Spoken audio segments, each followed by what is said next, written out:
Hello, welcome. Thank you for joining us on this edition of News 2. I'm Sandra Gumansing. In our top story, many viewers cringed while Governor Kenneth Mapp stated in his 2017 State of the Territory speech that the government of the VI may not have enough money to meet its payroll for the second week of February. The governor proposed the Virgin Islands Revenue Enhancement and Economic Recovery Act, but many private business owners are infuriated. Stephanie Brown has more.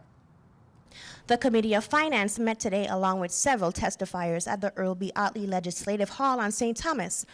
Protesters gathered in front of the Legislative Hall in rally and online against the proposed sin tax. The sin tax bill calls for steep tax increases that will increase the tax on alcohol, rum, tobacco, soft drink, timeshare fees, and a number of tourism-related businesses. And we're gonna make sure we do our background checks that we put in there so we don't have to go through this. Senators listened to testifiers on their views on the effects of Bill number 32-0005 and Bill number 32-0007. Senator Alicia Chucky Hansen expressed that private businesses are important to the Virgin Islands economy and that the interest and recommendation of the private businesses are important even if she may not agree with all the suggestions. That don't mean I'm going to attack them with that because the legislature was the one who asked them for recommendations. Once our business sector fails, the employees go home in the private sector. Government employees go home. Senator Neville James stated that he wasn't in favor of the sin tax, but recognized that the revenues from the proposed bills will generate revenue that the territory needs.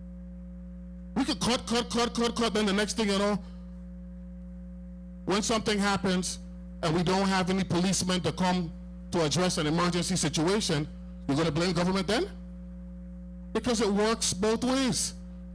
I would prefer that we don't have to look at sin taxes.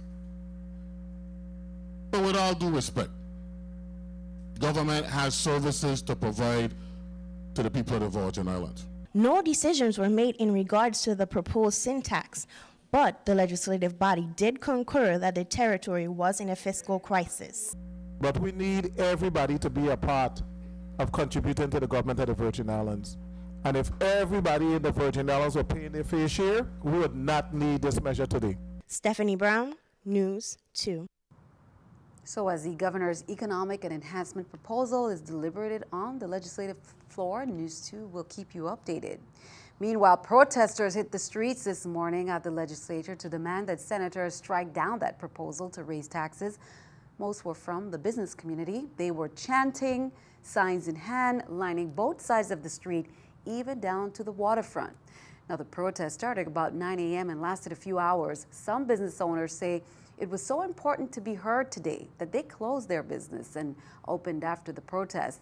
The sin taxes also, they say, create a burden on small local businesses because the new taxes will increase the amount of gross receipts taxes the businesses will have to pay. 50 cost-cutting ideas instead that won't require passing this bill. Instead, they want to tax us because it's the easiest thing to do. And I say, no more taxes! No more taxes! No more taxes! No more taxes! No more taxes! The government needs us. No more taxes! No more taxes! No more taxes! I am opposed to the sin tax increases. Until government is more responsible with the resources they collect in taxes, fees, etc., I don't support any such increase. I am also concerned that they're creating a we and them situation. This is about government being responsible with its resources it collects to operate, and I have to leave that conversation right there. There are many other ways to go to generate revenues, but think about this. We are really talking about cutting. Do we really mean to cut, or are we talking about growing? Definitely, my position is that I'm completely opposed in this sin tax. Why? Because I specifically think that the tax should not be imposed to the people. Also, think about when the cruises arrive here, if we open that door of charging taxes, They'll say, you know what, don't get off on this stop, wait to San Martin and spend your money in the other stop where there's no sin tax, and that way you'll be able to buy and have a better price. I thought today was an amazing outcrying from the private sector and the community as a whole, with the people that came out to protest sin taxes. It was great to see, and as a lot of people said, these sin taxes, it's more about the fact that we have the revenue. It's the fact that we have a spending problem and a collection problem. The Chamber has submitted a detailed alternative plan approach. We think that the sin taxes are regressive and it'll hurt consumers across the territory. And what we've appealed to both the governor and the legislature to do is let's pull these sin taxes off the table and let's go into working sessions where we can take the 50-some ideas that the Chamber has proposed.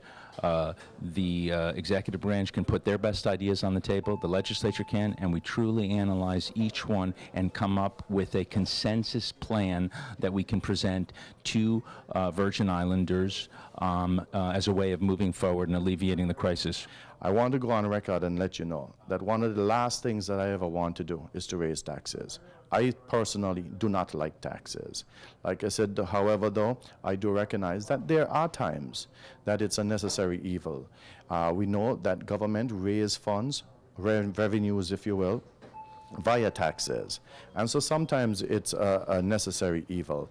We have got to make sure, however, that it's fair to all. We cannot put it on the backs of government workers, on the public, or even on the private sector for that matter. It has got to be a fair tax across the board for all. So everyone have to pay taxes. Now, many of the protesters were urged to join in that protest and circulated a petition via email and on social media.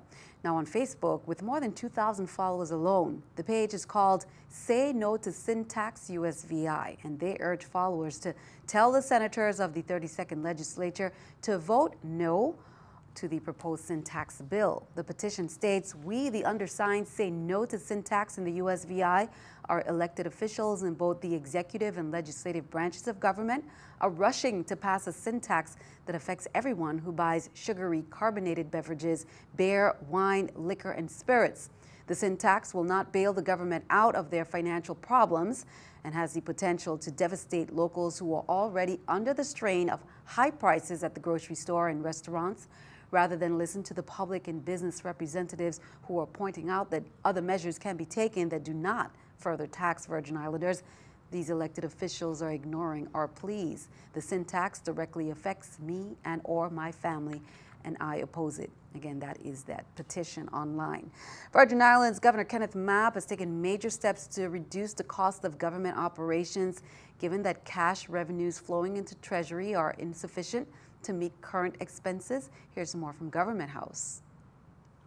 Noting that the 32nd legislature continues to deliberate on his 5-year economic recovery plan, which is designed to eventually eradicate the territory's ongoing structural deficit, Governor Mapp's order cites the need for immediate and comprehensive action to reduce current spending. The executive order freezes all non-essential hiring in all executive branch departments and agencies with the following exceptions. Positions in departments and agencies that are fully funded and paid through federal funds and non-general fund monies, emergency and public safety positions, teaching positions within the Departments of Education and Human Services, employment positions mandated by federal court consent decrees.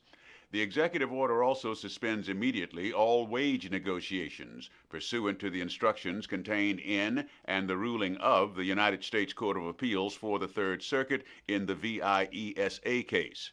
Until further notice, the order suspends non-essential travel paid for out of the government's general fund and directs heads of departments and agencies to limit 24-hour use of non-emergency government vehicles to employees whose functions are essential and require use of government vehicles after work hours on a regular basis. Coming up on News 2, we have much more straight ahead. Do you consider yourself good at math? If so, try measuring yourself against these mathletes. Also in our Black History recognition, she was a civil rights activist who refused to surrender her bus seat to a white passenger, spurring the Montgomery boycott and other efforts to end segregation. coming up.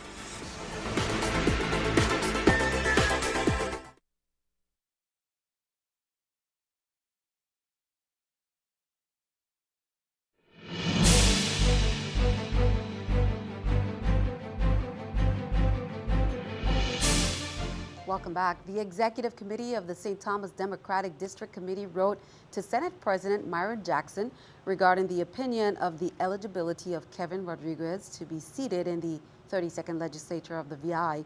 They stated, "We are in the opinion of our legal counsel that there can be no doubt that Mr. Rodriguez is a senator-elect and has been duly certified by the Board of Elections as provided by VI law. There appears to be no legal alternative, and it is incumbent upon you and the 32nd Legislature to stop obstructing the seating of and support the immediate swearing-in of Kevin Rodriguez, as he is a duly elected Democratic senator.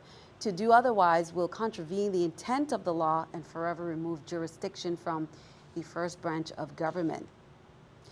Well, President Donald Trump welcomed Israeli Prime Minister to the White House today as questions continue to swirl around White House ties to Russia. The president responded to the accusations in a brief press conference this afternoon. Kristen Holmes is in Washington with the latest.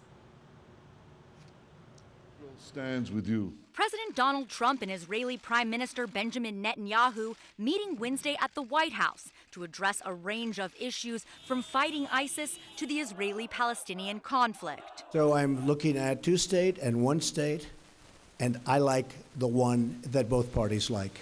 Despite the jovial banter between the two world leaders, But Bibi and I have known each other a long time. A smart man. That's the art of the deal. the sole focus wasn't on diplomatic relations, after recent reports that high-level aides to President Trump were in constant communication with Russian officials during his campaign. Among them, former campaign manager Paul Manafort and General Michael Flynn, who resigned from his post as National Security Advisor Monday night. The president blasting the story with baseless claims. People are trying to cover up for a terrible loss that the Democrats had under Hillary Clinton. I think it's very, very unfair what's happened to General Flynn, the way he was treated. And instead focusing on leaks from the intelligence community. Papers are being leaked, things are being leaked. It's criminal action, criminal act. Democrats and Republicans both wanting to know more. We need an investigation and we need to have questions answered. It is important to know whether or not the Russians believe they have some agreement or some way to influence the administration. In Washington, I'm Kristen Holmes. Keeping our eye on the economy, let's take a look at the stock market watch at the New York Stock Exchange. According to the numbers, we can see the Dow up 107, NASDAQ 36, S&P 500 up 11. On Tuesday, February 14th, Governor Mapp convened the first meeting with tourism experts and stakeholders to begin the formulation of the U.S. Virgin Islands Tourism Master Plan that will map out a comprehensive strategy to build the USVI into a world-class tourism and leisure destination. The governor and his team began mapping the initial planning process last fall that culminated in today's meeting. The intended outcome of the Tourism Master Plan includes a raised profile of the USVI as a tourist and meeting destination, increased high-value visitors, job creation, increased business and government revenues, attraction of new business and industry.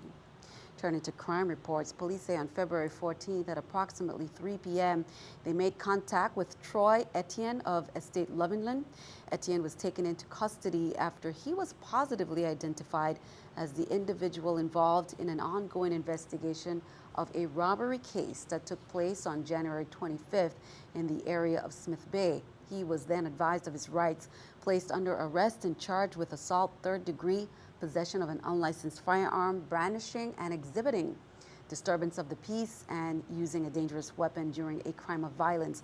Unable to post bail in the amount of $126,500, he was processed and turned over to the Bureau of Corrections pending advice of rights. On Wednesday, February 15th, about 7:59 a.m., the 911 emergency call center was notified of shots fired in Bolongo Bay in the area of the Hill traveling to the Seaview Nursing Home. Officers traveling to the Schneider Regional Medical Center made contact with the male victim, who explained that he was driving towards Seaview Nursing Home when two males with their faces covered came out of the bushes and started firing shots towards him. The victim sustained one gunshot wound to his left forearm, and he was treated for his injuries. He concluded by telling officers he does not know the individual who shot him and why someone would want to shoot him. Only 3 new Zika cases confirmed, the VI Department of Health reported. Also, the number of confirmed cases among pregnant women were reduced by 2. The confirmations raised the total number of positive cases to 973 since January 2016. 642 have been reported among women and 323 among men. According to the department, the 3 new confirmed cases were reported on St. Croix. No new cases of dengue. Well, the Math Counts Foundation is a nonprofit organization that provides engaging math programs to United States middle school students of all ability levels in order to build confidence and improve attitudes towards math and problem solving. Throughout this week in the territory, mathletes on both the St. Thomas, St. John, and St. Croix districts will compete in the 2017 Math Counts chapter competition. Today, the Math Counts competition took place on St. Croix at the University of the Virgin Islands Great Hall. I'm out in a letter of invitation like in September, and it allows them to go online to the mathcounts.org website and register their school. Upon registration, they send them a kit, a school kit, where they send them preliminary questions that they could use to practice with the kids. And the questions range from algebra, geometry, linear algebra, and some trig at some point. And they're challenging questions. But the technique that the teachers them use and the strategies are right there in the book to use. So they develop those strategies as they go along with the kids. We've been assisting the entire 18 years I've been in Rotary Mid-Isle. We've assisted with Math Counts. I don't know exactly when it started, but we love doing it. It's a wonderful event. It's really fun to do. The club's all behind it.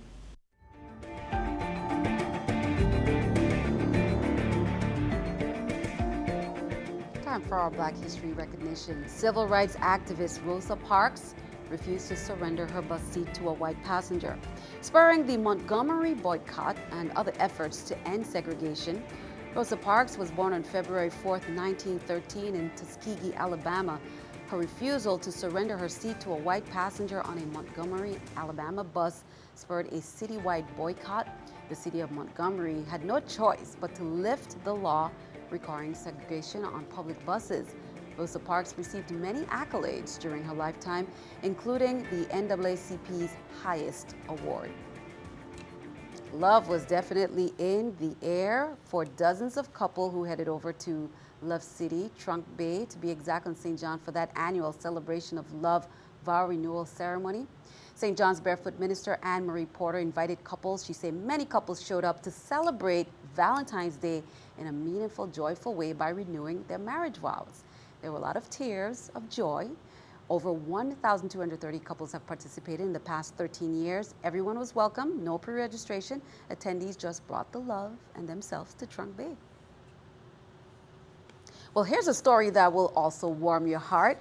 2 humpback whales and a calf were spotted on Monday, February 13, in Brewers Bay near the University of the Virgin Islands in the early morning hours.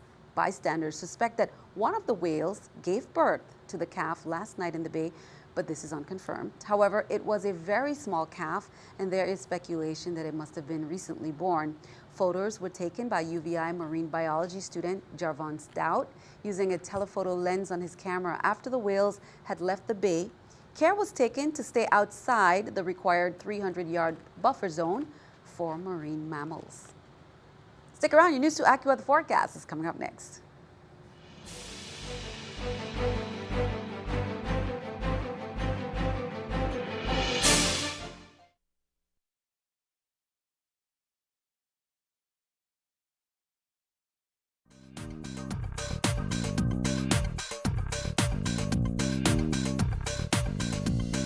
Overall, we're in a pretty quiet weather pattern across much of the Leeward and Virgin Islands. but our waves and our marine conditions not the best out there. So we take a look at our current satellite. What's going on? We have this large area of low pressure, big storm tracking into much of the Atlantic, and that's causing some swells to continue to push down. So that's where we're getting our small craft advisory as well as our higher tides, especially on the north-facing beaches. But as far as wet weather is concerned for us, we have a couple of clouds and even just some remaining diminishing cold front here. But overall, we are very, very dry. So for tonight, we'll be staying mostly clear, 73 degrees for our low. As we work our way into tomorrow, once again, we're going to hang on to that small craft advisory into tomorrow as well. Mostly sunny conditions, however, very light trade winds out there. So if there are any showers, they should be very brief and passing. 83 degrees for St. John. We also do continue to see a high rip current risk as well, especially once again for those north-facing beaches and the points out on the islands, and especially those barrier islands facing the Atlantic. So that's what we're seeing here on the Atlantic coast. And our waves 5 to 7 feet, so definitely increasing. But our winds, you can see, fairly light. We're around 10 knots out of the southeast. Now on the Caribbean side of things, waves just slightly less, 4 to 6 feet, and our winds even less as well, 5 to 10. And we do lose that small craft advisory as we head on to the Caribbean side of things, though we are going to keep that rip current risk as well. So definitely, if you're headed out to the beaches, could be a little bit choppy out there, but overall not too bad. A look at your extended forecast shows mostly sunny conditions, very dry pattern as we head into the weekend.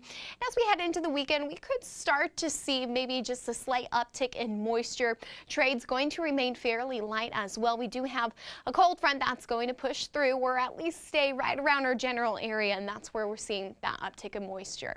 Back to you, Sandy.